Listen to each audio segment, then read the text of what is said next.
गीता के बारे में रोचक तथ्य। श्रीमद् भगवद गीता हिंदुओं के पवित्र ग्रंथों में से एक है। इस ग्रंथ में जीवन का पूरा सार दिया गया है। आज हम आपको गीता के बारे में जानकारी देंगे। उम्मीद है आपके काम आए। गीता महाभारत में छंदों का सबसे महत्वपूर्ण संग्रह है।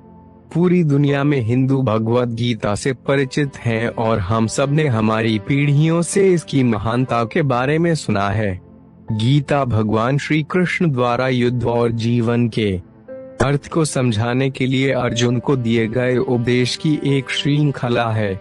यह पांडव राजकुमार अर्जुन और उसके सारथी बने भगवान श्री कृष्ण के बीच एक महाकाव्य संवाद है। महाभारत इस बात की पुष्टि करता है कि भगवान कृष्ण ने 3137 ईसा पूर्व कुरुक्षेत्र के युद्ध में अर्जुन को गीता का उपदेश दिया था। विशेष ज्योतिषीय संदर्भों के अनुसार 35 साल की लड़ाई के बाद वर्ष 3102 ईसा पूर्व में कलयुग की शुरुआत हुई। भगवद गीता में 18 अध्याय हैं जिसमें कुल 700 छंद हैं और यह 3 हिस्सों में विभाजित है जिसमें प्रत्येक हिस्से में 6 से 6 अध्याय हैं। यह देखा जा सकता है कि नंबर 18 महाभारत में कई जगह प्रयोग हुआ है। नंबर 18 का मतलब संस्कृत में जया होता है जिसका शाब्दिक अर्थ बलिदान से है। 18 त्योहार। गीता में 18 अध्याय अक्षौहिणी अर्थात 18 जरासंध का 18 बार आक्रमण और कहा जाता है कि पांडवों के पास 11 अक्षौहिणी सेना थी और कौरवों के पास 7 अक्षौहिणी, तो कुल मिलाकर हुई 18। इस प्रकार 18 अंक का महाभारत में बहुत महत्व है। एल्बर्ट आइंस्टीन ने अपने जीवन के आखिरी वर्षों में भगवद गीता में निहित बुद्धिमत्ता में आत्मसात शुरू कर दिया। उसने कहा कि मुझे अपने जीवन के प्रारंभिक दिनों में ही भगवद गीता में लिप्त हो जाना चाहिए था। ऐसा न करने का मुझे बहुत खेद है। भगवद गीता का पहला अंग्रेजी अनुवाद 1785 में चार्ल्स विल्किंस ने लंदन में किया था। बहुत कम लोगों को ये भगवद गीता का निष्कर्ष पता होगा। कृष्ण वाणी अनुसार धर्म की सभी किस्मों को त्याग कर मुझे और सिर्फ मुझे अपने आप को आत्म समर्पित कर दे। बहुत कम लोग इस निष्कर्ष को समझ पाते हैं, इसीलिए यह तथ्य बहुत से लोगों को पता नहीं है। भगवद गीता को गीत क्यों कहा जाता है जबकि यह तो एक उपदेश है? क्योंकि यह एक ऐसे स्केल पर बोला गया जिसे अष्टक कहा जाता है। प्रत्येक छंद में 32 अक्षर हैं। मूलतः ये 4-4 पंक्तियों में विभाजित हैं जिसमें 8 अक्षर हैं। एक विशेष छंद में त्रिशत स्केल का प्रयोग किया गया है जिसमें हर 4 पंक्तियों में 11 से 11 अक्षर हैं। न केवल अर्जुन बल्कि 3 और लोगों ने सीधे कृष्णा से गीता का उपदेश सुना। संजय, क्योंकि उसे उपहार में दिव्य शक्ति मिली हुई थी। हनुमान, क्योंकि वे अर्जुन के रथ पर थे। बर्बरीक, घटोत्कच का पुत्र, जो यह सब एक पहाड़ी के ऊपर से देख रहा था। भगवद गीता मूलतः शास्त्रीय संस्कृत में लिखी गई है परंतु इसे अब तक 175 भाषाओं में अनुवादित किया जा चुका है। अदालत में गीता और कुरान की कस्में सिर्फ फिल्मों में दिखाई जाती है। हकीकत में ऐसा कुछ नहीं है। दरअसल यह सब 170 साल पहले खत्म हो चुका है, लेकिन फिल्मों में आज भी ये सिलसिला चला आ रहा है। अंग्रेजों ने सोचा इस देश के लोग कल्चर के प्रति ज्यादा भावुक हैं, इसलिए गीता या कुरान की कसम खाकर झूठ नहीं बोल सकते, इसलिए ये सब शुरू किया गया था। गीता से हमें क्या क्या सीख मिलती है? मानसिक शांति और सौहार्द हासिल करने के लिए अपनी इच्छाओं को खत्म करने की कोशिश करनी चाहिए।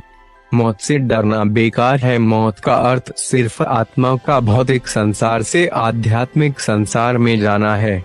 कर्म अत्यंत महत्वपूर्ण है और हमेशा परिणाम के बारे में चिंता किए बिना पूरे समर्पण के साथ कार्य करना चाहिए। भगवान हमेशा हमारे साथ और हमारे आसपास होता है, भले ही हम कहीं भी हो या कुछ भी कर रहे हो। अन्य प्राणियों की ओर इंसान के मन में बुरी भावनाएं इंसान के विनाश का कारण है। इनसे बचा जाना चाहिए। ये तो सिर्फ वचन सीख है। भगवान श्री राम से जुड़े रहस्य भरे रोचक तथ्य। भगवद गीता में 18 अध्याय हैं, जिसमें कुल छंदों की संख्या 700 है। भगवद गीता 3 हिस्सों में विभाजित है, जिसमें प्रत्येक हिस्से में 6 से 6 गीता अध्याय हैं। क्या आप लोग जानते हैं कि नंबर 18 महाभारत का एक रहस्यमयी नंबर है। नंबर 18 को संस्कृत में जया कहते हैं, जिसका शाब्दिक अर्थ बलिदान से है। कहा जाता है कि 18 त्योहार, 18 अक्षौहिणी, जरासंध का 18 बार आक्रमण, पांडवों के पास 11 अक्षौहिणी सेना और कौरवों के पास 7 अक्षौहिणी सेना थी, जो कुल मिलकर 18 अक्षौहिणी सेना होती है। श्रीमद् भगवद गीता के अध्यायों संख्या भी 18 है। इस तरह की मान्यताओं के अनुसार महाभारत और गीता महाकाव्य में 18 अंक का बहुत महत्व है। एल्बर्ट आइंस्टीन ने अपने जीवन के आखिरी वर्षों में भगवद गीता को पढ़ना शुरू कर दिया था। आपको जानकर हैरानी होगी कि एल्बर्ट आइंस्टीन ने कहा कि मुझे अपने जीवन के प्रारंभिक दिनों में ही भगवद गीता में लिप्त हो जाना चाहिए था। ऐसा नहीं करने का मुझे खेद रहेगा। भगवद गीता का पहला अंग्रेजी अनुवाद 1785 में चार्ल्स विल्किंस द्वारा लंदन में किया गया था। कहा जाता है कि भगवद गीता का निष्कर्ष कृष्ण वाणी के अनुसार धर्म की सभी किस्मों को त्याग कर मुझे और सिर्फ मुझे अपने आप को आत्म समर्पित कर दे हैं। श्री भगवद गीता को गीत भी कहा जाता है। इसके पीछे अनेक लोगों की अलग अलग मान्यता है। क्या आपको पता है कि श्री कृष्ण द्वारा गीता का उपदेश सिर्फ अर्जुन ने ही नहीं सुना, बल्कि उनके साथ 3 और लोगों ने गीता का उपदेश सुना था। संजय, क्योंकि संजय को वरदान में दिव्य शक्ति मिली हुई थी, जिससे वो श्री कृष्ण द्वारा गीता के उपदेश से परिचित हुआ।